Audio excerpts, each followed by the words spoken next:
get into some reviews. Yeah.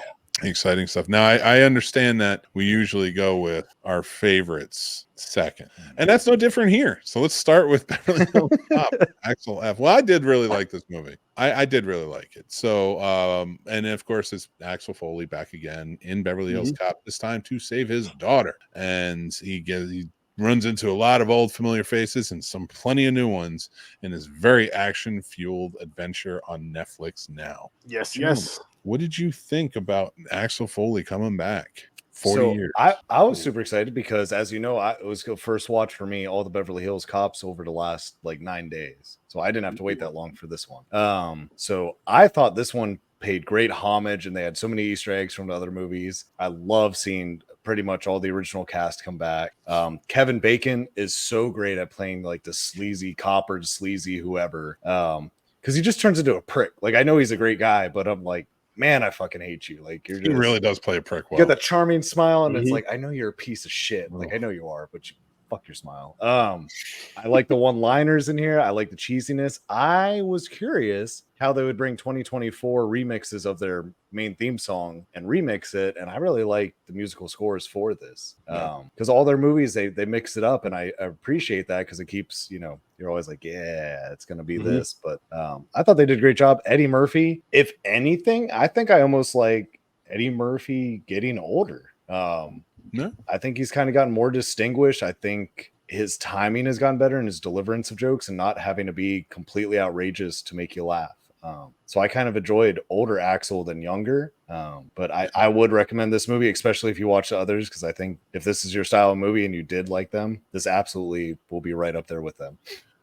Yeah, I mean, I started before we get to yours. Absolutely. The second one is one of my favorite movies of all time. I think it's the far superior. Tony Scott killed it in that one. I love it because it's more established. He's friends with Taggart and Bogomil and Rosewood and everybody. Like, they're all just already cool. So when you get into it, it's like, all right. And that's what I felt about this movie. The third one still felt disjointed because you couldn't get Taggart back and Bogomil back.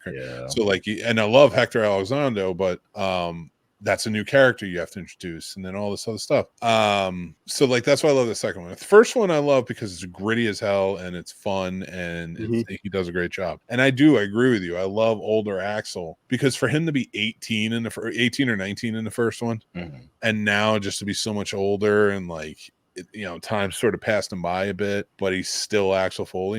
It was a great time. I just had such a fun time with this movie. But Sturdy, I want to know what you thought about this movie. I've been dying. Honestly, I had a good time. I really did have a good time with it. My rating may confuse some, but also on this show, you do 0 to 5. No, I do 1 through 5. I don't do 0. Okay, not even just 1 to 5. So my ratings are a little different because I'm used to doing the way I do ratings everywhere else, which is from a -10 to a +10. But with that said, though, no, I did enjoy this one. The original is my favorite one by far. I just love it. Mainly because of I think it's because of the nostalgia. It's one of those movies. I think it was the first time I watched it. I was with my dad watching it, and just nice. It was back in those days, which I mean, Paul was still in diapers, but Mick, you remember when this movie the original would come on all the time, all the freaking time. The original, boop, boop, boop, boop, boop. But with this one, I got some of the nostalgia feeling from seeing all these guys older now, and just I don't know. I think the thing I didn't like about it a little bit was the typical dad missing for years, child is blank in this. Even if it's not in the same career, it's close to the career with the lawyer thing, and then what she was doing, how she was connected with it. That kind of gets boring to me at times because you see it so much. But overall, I still think it was good. And like I said, I had a good time with it. Way, way, way better than the last movie that he did. Not the last, the last sequel he did of one of his films. Fair. Way better. Like this one, I feel like they kind of did still stick with the story of it, the storyline of it. Like Axel Foley was still Axel Foley. I love how they brought up stuff from the past movies and stuff. And I'm not mad he has a daughter and all that. Like that. It's not it. It's just that cliche gets kind of boring after a while. It's my kid's into this, and then my kid's in trouble, and then my kid helps me, and then the connection at the end, which of course you're never mad about that because in real life you'd want that stuff to happen. Yeah. But again, it still gets kind of for me. I get that. And to add to that too, there were a few things like I wish that was better explained. Like maybe the heart to heart was, why did you leave? Why couldn't you just be a cop in Beverly Hills? and like almost like that.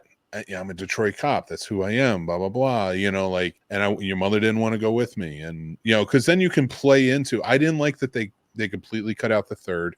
I understand it sucks, but like it's still Axel Foley. There's still story lineage you could put there, and I thought rather than just making a throwaway joke, but like clearly the daughter wasn't around until after that movie. He had a love interest in that movie, right? You know, maybe at least be like, you know, your mother was working out, you know, Wally World or whatever it was, right?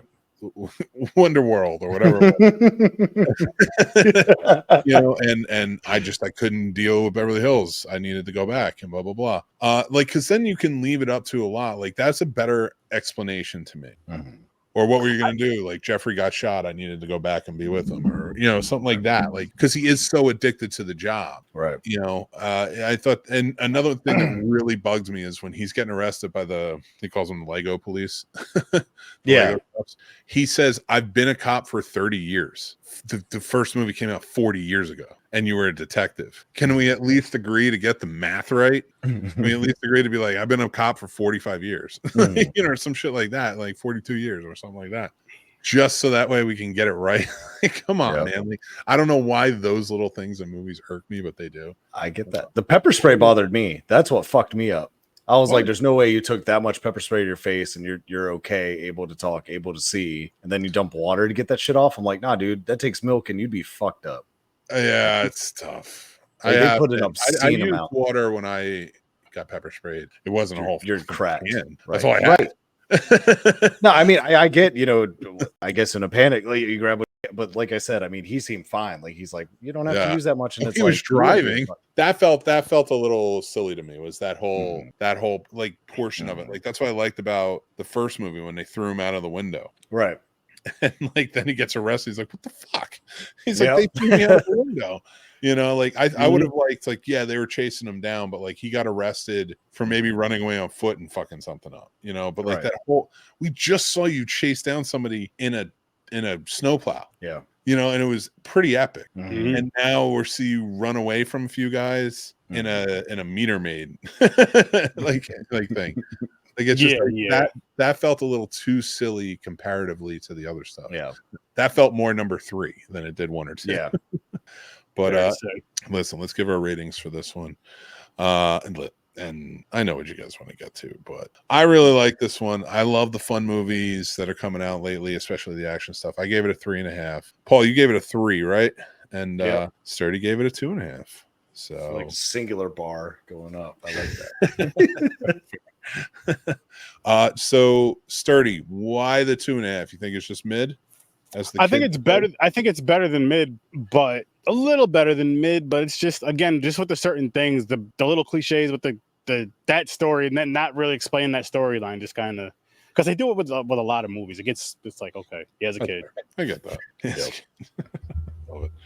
All right, let's go to our next movie for tonight, which I know you two are super excited to talk about, and I am as well. It is the final installment in Ty West's, I'm calling it the X trilogy, but they called it a slasher trilogy. They called it his retro trilogy. I've heard a few different ways of it put, but of course, this is about MaXXXine, and this is what it is. We're talking about MaXXXine tonight, and this one takes place in 1985, Los Angeles, Hollywood, California.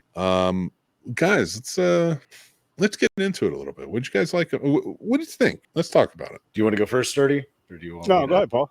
Go ahead. Okay. So I actually love this one. I think this one, I if I had to rate them, I'd say Pearl is still number 1, MaXXXine's number 2, and X would be number 3 in my mind.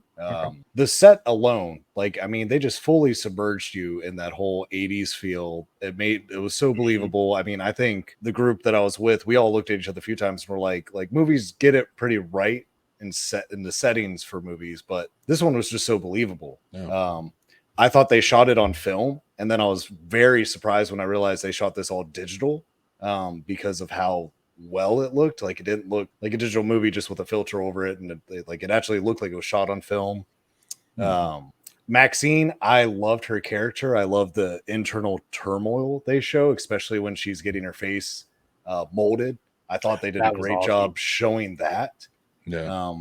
because anytime you can capture something like that where, you know, you're stuck by yourself and then you're in your own head and then you freak out, I was like, that's great. But I like that they complimented it by making her look badass by stomping that dude's nutsack in that was trying to take advantage of her. Because I was like, I like the comparison, because it's like, okay, yeah, you're going through some stuff, you're not okay, but also you're not that bitch. Like, you're gonna fuck someone up. Dude, when she grabs her keys and puts them between her, oh my god, I was like, this is a badass bitch.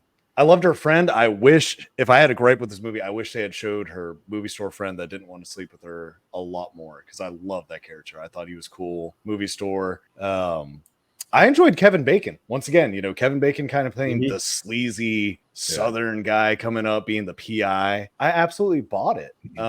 He was fun. I liked how he tried playing that he wasn't about money and this and that, and he was an atheist, and how quickly when they were destroying him in that compactor, he's like, I could be paid off, and he's praying. Scenes like that I just thought were epic. And then just to throw that icing on the cake when they had the fucking dogs come to eat his remains, I was like, this wasn't needed, but it was absolutely appreciated, just because it just made that scene more like, oh shit. I hope someone is smart enough to do a spinoff of her lawyer / agent, because that dude was badass when he was like, I'll go to jail for you. I was like, yeah, okay. You know, you hear that movies all the time. Then it's like, oh no, see what he does. Like, he'll kill someone for you. Like, no problem. He's that's the type of age. He's about business. He'll protect you. That's the type of age. Dude, Giancarlo Esposito played that role. It was so classic. He did a great job. Amazing. And then just as for the ending, the ending I'd say was the only thing that I feel like wasn't. There are multiple endings I think I would have enjoyed almost a little bit more. I don't think this one was wrong, and I'm not saying I could get it perfect, but how it could have played out, I think it might have been a little more tying everything together nicely instead of it just ending quite the way it did. Yeah. But I don't think you'll be left unfulfilled. I thought it was good. You know, Mia Goth gave her all. I think almost everybody gave their all in this. I like that they tied some of the Strangler in there. Or not the Strangler. Night Stalker. Thank you. The Night Stalker. I like how they tied him in, but he wasn't really a pivotal part of it. Yeah. And making it her dad and all that, I was like, fuck yeah. Like, I totally bought it. And it made those scenes make more sense, because I'm sitting there, I'm like, why is the stalker like gripping that pole so hard when he's watching her dance? Like, what's going on and shit? Then it's like, oh wait, no, that's her dad. Like, yeah, I bet if any dad was watching their daughter do something like that, especially being the person he is going to be like, no, absolutely. Listen, man, I'm telling you right now, I'm tackling her off the damn stage. But I'll shut about MaXXXine. But if you haven't seen it, you guys, I highly recommend it. If you like the others, this one does not fail. If anything, besides the one little part I said that I didn't really enjoy, I'd say I almost expected more X material, only because this one's MaXXXine with 3 X's. So I kind of expected more of a sexual nature of it as opposed to what we got. I think that was more along the lines to play up like sort of the video nasty culture that he was going for in it. I dug it though. And Sturdy, I know how you feel because I've seen your rating. So I'm gonna let you burst at the seams a little bit, and I'm gonna give my rating for it because I'm not quite as high as you. But I want to say this to me, and James actually said it in the comments. I'll pull it up in a sec, but I do think that this is the weakest in the trilogy. Ooh, that doesn't make it weak though.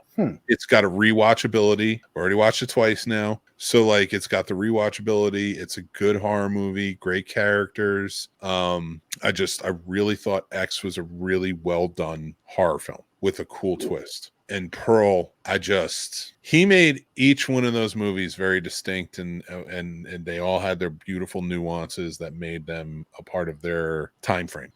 But just the colors he used and the fact that he chose like a Wizard of Oz type of feel for the movie just blew me away. So Pearl is always going to remain my favorite. X, very, very good. MaXXXine, right up there too. Great trilogy.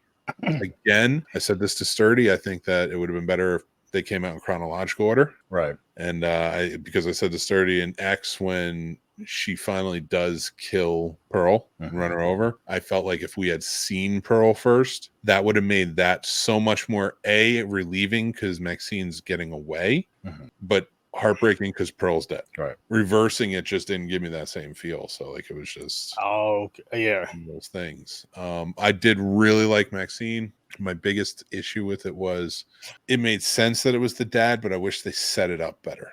it's almost like they had the movie like was it Final Exam, or if not Final Exam, what is it, night school with the biker and the leather clad biker who's just out there, or like Pieces or something like that. Like it's felt like you have this character and cool who it turned out to be, but like we only ever got snippets in X of her father, right? And we didn't even know it was her dad until the very end. So we like by the time you get here, it's like this is overkill. Like you have a whole cult, and it's like what the hell is happening here? Like I don't know. There's just something that it felt flat for me. Okay. Like I wish they had beefed that up a little bit, the connection, but it's just me. But Sturdy, what do you think, buddy? Well, this one I loved. I love this freaking trilogy. I was so happy to see this movie. Actually, what I did, I went to go see it Friday, and I actually watched Pearl, then X, and then later on, me and the wife went to go see this. And we were, as a matter of fact, we were supposed to go see this earlier Friday, but I was like, she was asking me like how, I was talking to her, and she's like, so we're still going at such and such a time. I was like, actually, can we go at the second time because I'm still watching Pearl. I forgot how long the movies were. I don't mean that in a bad way. I was like, I'm gonna watch X next, so we ended up doing that. But I'm glad I did watch Pearl, then X, then this, just because the way they kind of tie together so well. And watching it like that and going back, now I agree with you, mate. Now I do agree with you because I did watch them like that, like the chronology, the way that. Yeah, and it felt better, and it made you, because with Pearl to X, it makes you understand Pearl's character a hell of a lot more. A hell of a lot more, because I'm gonna get to MaXXXine, but with Pearl, it's like you see how she is. She just wants to be, besides being a star, she wants to be her, and her mother kind of like doesn't let her be her. And then in X, she's old, and she sees these kids, especially MaXXXine, because she focuses on MaXXXine during that scene in the barn. And don't they show a flashback of that in MaXXXine too, don't they? Where she's like looking back. But they also, just to emphasize your point here, is like also keep in mind there with MaXXXine, everyone is saying like she has something. Yeah. So I attributed that to why Pearl was so attached to her, because she had that thing that she always wanted. Yes. Which, I mean, from Pearl to MaXXXine, you kind of see the differences between the two characters. Even though, which shout out to Mia Goth, because she does an amazing job playing two different characters in X, but then just in this whole trilogy, because you're playing two different characters that are very similar in ways, very, very similar. One has it and also has like that confidence. They both got the killer instinct, though. They both have that down. Yeah. But think about it too, though. Pearl, just a killer. MaXXXine is not out to kill anyone. But she's straight up defending herself, but she's willing to go that far. Well, and that's what I mean by that. Like she's like, I need to go that far. And then Paul, the heel stomp, that was just like, oh my god, makes him deep throat that gun. But to also think about it, she was on the run from the start, right? From her dad. So like she left home. So that's sort of on the run. She was a runaway. And then after that, like that was in what, 78, 79. So like for 6 years, she has legit just been on the run, setting on, like having, making a name for herself and stuff. But like, so by the time you get to this one, like I loved, like she looked beautiful. Don't get me wrong, she's a beautiful woman. But like they did add makeup where her eyes looked a little more tired than they did in X. But again, that's why I think that, and I never say this because I'm always like, start as late as you can. But like, I really think it would have benefited from like seeing Pearl, then into X, and then into MaXXXine. That would have driven it. And I wish I had watched it beforehand that way. Right. Because by the time you get to MaXXXine, like you said, coming off of Pearl, you're sad because Pearl's dead because you love her from the first movie. But you're also glad MaXXXine survived. And now where's this going? But I also wish like it didn't tie into anything. Pearl was the killer in the first in Pearl. Pearl was the killer in X. MaXXXine, then she's her dad. It's like there was just something. I'm not saying it had to be connected, but like it was so like the first two movies were very connected, and it felt like this one just that wasn't as much. And I think that's I could see that. I wonder if he does extend the footage, because T West was saying that he had like 45 minutes of extra footage that he had to cut out of this, but he was editing. So I wonder if that would have actually elaborated on some of that, because I know he said it came down to the length of the movie, of course, you know, and this, that, and other, but he had to choose what to cut out, and he's like, you know, it always sucks to cut anything, but I wonder if that's what it's going to be. And I also know he said he's going to make a fourth one based on how good this one does, so I'm kind of curious what this fourth one may end up being, if he's going to keep the MaXXXine going or if he's going to start a whole different one. Kind of have to at this point. It'd be kind of cool if she, like, if they get to it, it's where she's even more aged, like she's in her 40s now or something. It's the 90s, her stars sort of fading, you know, just a repeat. She turns into sort of the killer. Yeah. Something like that. That could be kind of cool. But he's a smart guy, and he'll come up with, like, again, he made 3 great movies here. I hope he doesn't make a fourth one of this. I hope he just starts on another trilogy somehow. I don't care if you get everybody back from all these movies to be in it. You know, whatever, be like a Rob Zombie, but just tell me a whole new story, because I really do like the MaXXXine story through this. Yes. You know, and I do like that it ended with her having the same smile that Pearl had at the end, but actually there. Yeah. She's actually made it. She's in the movie. They're all clapping for her, and she's just got the same worried smile. You know, it was really well done how they did it. All right. I do want to mention one thing, the Bates Motel. Yes. Oh, remember? Fuck yeah, you know. This whole movie was filled beautifully with like sweet little Easter eggs for horror fans. Bates Motel. Oh my God. But remember I was telling you about Halloween Horror Nights when we came up and we came to the Bates Motel? I think in the past. That was it. That was where we were walking. Okay. I don't remember that big wall on the left. Like, it looked like, I don't know if they had built a new studio or it was just nighttime and I didn't see it because there were some trees there. And we were going towards the Bates Motel. It wasn't like I was looking to see what that was. But like, it's just like that, man. But like, it's very cool. I just had to point that out. Like, it was just very cool to see that again. And it's just, it really was cool for him to incorporate the house, so many fun things in this whole thing. This was a really well done, like, this is how you do an 80s throwback horror movie. Yeah, agreed. You know, it's its own story. There's horror to it. There's a lot of like callbacks to the 80s that we love in our movies, but it's not so in your face. Right. You know, I like this. I thought they did a great job. But did you notice Pearl was up there? Speaking of that house, that's why I didn't bring up Bates Motel. I was trying to not tell anyone. Older Pearl was up there. Yeah. Like quick flash. I was like, she looked in the window. Yeah, just like even then when they said it was like about an older woman who goes crazy and you know, who would ever believe that? And like she's just kind of like looking. Yep. I was like, fuck yeah. So well done. And the 2 cops in it, Bobby Cavanaugh, like he was a little too much at times. I'm like, dude, you're a real prick, man. I hated his on one hand. His narration, I was like, just make him fucking silent. Like, I'm so tired of him saying the same 4 things in different ways, and he's just pissing me off. And that's not on him, you know. I mean, I get it was in the script, and I mean, we weren't supposed to like him, but I definitely was like, shut the fuck up, man. Like, let me pull up our ratings. Very different. Drops off very quickly. Sturdy was all about that 5. Damn right. Yeah, Sturdy. I just love the movie, love the trilogy, love the storytelling in it. I know it's not perfect, but that's awesome. I love it. This is the best horror movie I've seen this year in theaters. Like, finally, I can say I left. I'm not gonna say I didn't leave the theater happy at all, because I leave the theater happy every single time. But with the movie, this is one that I can say I'm 100%. I was 100%. You know. This one pegged the 80s just as well as Late Night with the Devil pegged the 70s. Yes, I think personally, and I'm just comparing it to movies this year. But this actually pegged the 80s better than some of the 80s horror movies I remember.